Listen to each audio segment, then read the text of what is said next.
இந்த வலியை கொடுத்தவன் எவன்டா? இதை நீங்க நம்ப முடியுமா?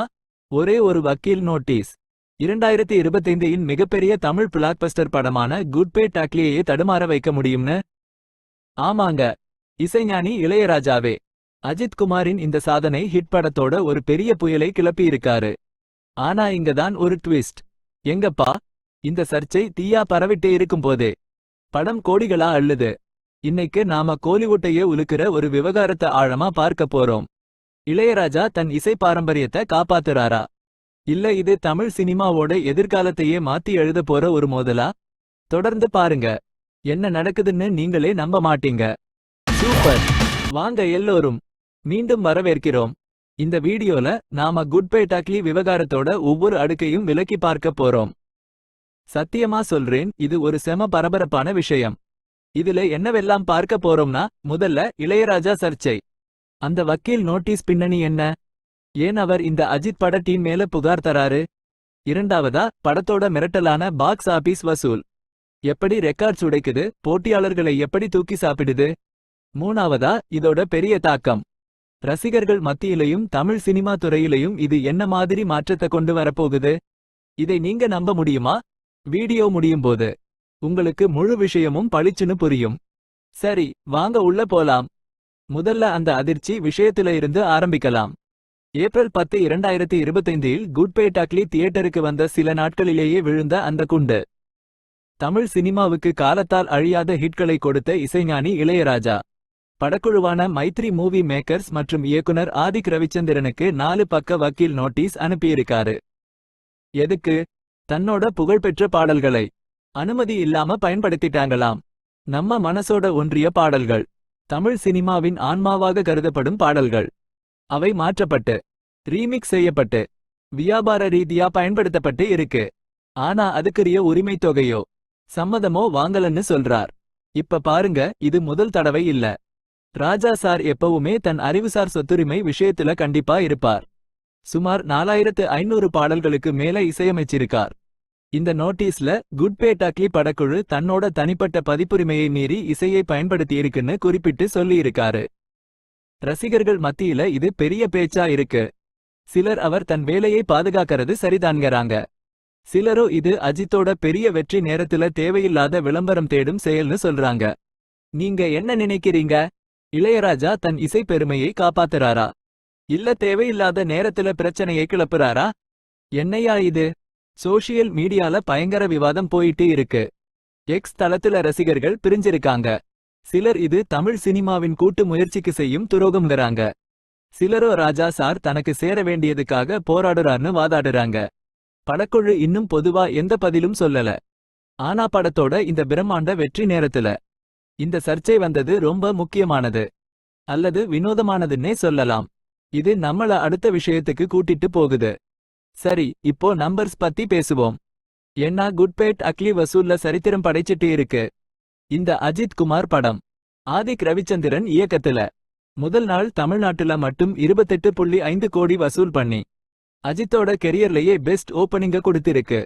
எங்கப்பா, 5ஆம் நாள்ல இந்தியாவுல 100 கோடி நெட் வசூல தாண்டி உலக அளவுல 150 கோடி கலெக்ட் பண்ணி 2025 இல் 3வது அதிக வசூல் செஞ்ச தமிழ் படம்னு பேர் எடுத்திருக்கு. சூப்பர். இதை விஜயோட கோட் காட் படத்தோட முதல் நாள் வசூலான 20.66 கோடியோடையோ அல்லது தலைவர் ரஜினிகாந்தோட வேட்டையன் படத்தோட 14.66 கோடியோடையோ ஒப்பிட்டு பாருங்க. அப்போ தெரியும் இது எந்த லெவல் வெற்றி என்று. அஜித்தோட போன படம் விடாமுயற்சி 26 கோடி ஓப்பனிங் கொடுத்தும் சரியா போகல. ஆனா குட் பை டாக்லி, அடேங்கப்பா, ஒரு அசுர வேட்டை. முதல் நாள் நைட் ஷோக்கள் 88.81% நிரம்பி வழிஞ்சது. வார இறுதியில தமிழ்நாட்டுல 69% தியேட்டர்கள் ஹவுஸ்ஃபுல். இதுக்கு காரணம் என்ன? 1.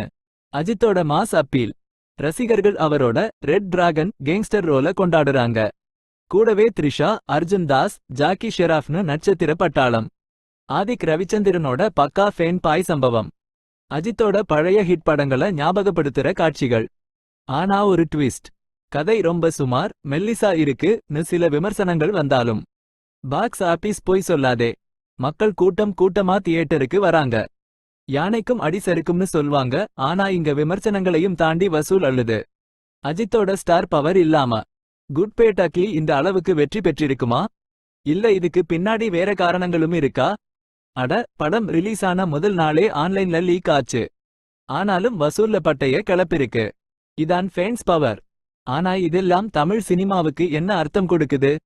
வாங்க கொஞ்சம் பரந்த பார்வையில பார்க்கலாம். இப்போ விஷயத்தோட மையப்புள்ளிக்கு வருவோம். இந்த இளையராஜா வெர்சஸ் குட் பே டக்லி விவகாரம் ரசிகர்களுக்கும் சினிமா துறைக்கும் என்ன சொல்ல வருது? முதல்ல ரசிகர்கள். அஜித் ரசிகர்கள் உச்சகட்ட மகிழ்ச்சியில இருக்காங்க. தியேட்டர்களிலும் சோஷியல் மீடியாவிலையும் பாராட்டுகள் குவியுது. ஒரு எக்ஸ் பதிவுல செம ட்ரீட், முழுக்க முழுக்க ஸ்வாக் மற்றும் ஆக்ஷன்னு சொல்லி இருக்காங்க. ஆனா இளையராஜாவோட வக்கீல் நோட்டீஸ் ரசிகர் பட்டாளத்தையே ரெண்டா பிரிச்சிருக்கு.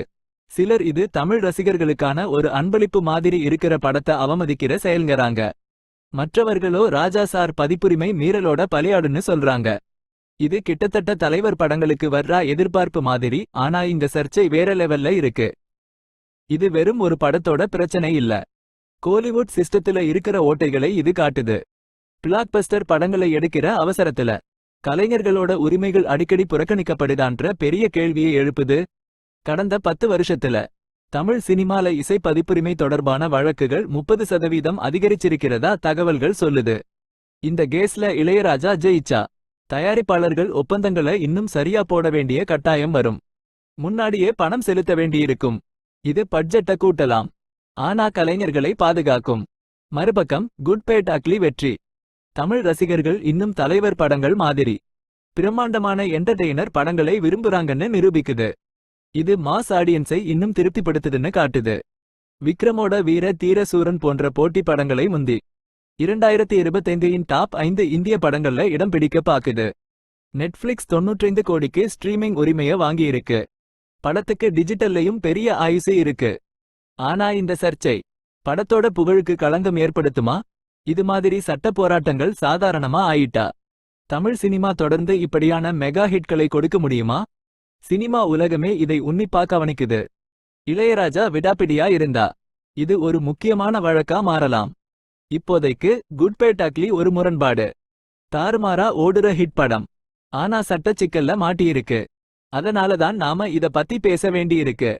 அப்பா, என்ன ஒரு பரபரப்பான பயணம். குட் பே டக்லி சாதனைகளை உடைக்குது. ஆனா இளையராஜாவோட போராட்டம் அந்த வெளிச்சத்தை தட்டி பறிக்கலாம் போல. நீங்க எந்த பக்கம்? இளையராஜா தன் இசையை பாதுகாக்கிறது சரியா, இல்ல ரசிகர்களை இந்த அஜித் கொண்டாட்டத்தை நிம்மதியா அனுபவிக்க விடணுமா? உங்க கருத்துக்களை கீழே கமெண்ட்ல சொல்லுங்க. நான் எல்லா கமெண்ட்டையும் படிப்பேன். கருத்து தெரிவியுங்கள். இந்த ஆழமான அலச்சல் உங்களுக்கு பிடிச்சிருந்தா லைக் பட்டனை தட்டுங்க, சப்ஸ்கிரைப் பண்ணுங்க, பெல் ஐக்கனையும் அழுத்துங்க. அப்போதான் அடுத்த வீடியோ மிஸ் பண்ண மாட்டீங்க. இந்த வீடியோவை உங்க சினிமா நண்பர்களோட ஷேர் பண்ணுங்க. ஷேர் செய்யுங்கள். வாங்க இந்த விவாதத்தை தொடரலாம். அடுத்த வீடியோல சந்திப்போம். அதுவரை ஆர்வத்தோட இருங்க. தொடர்ந்து பாருங்க.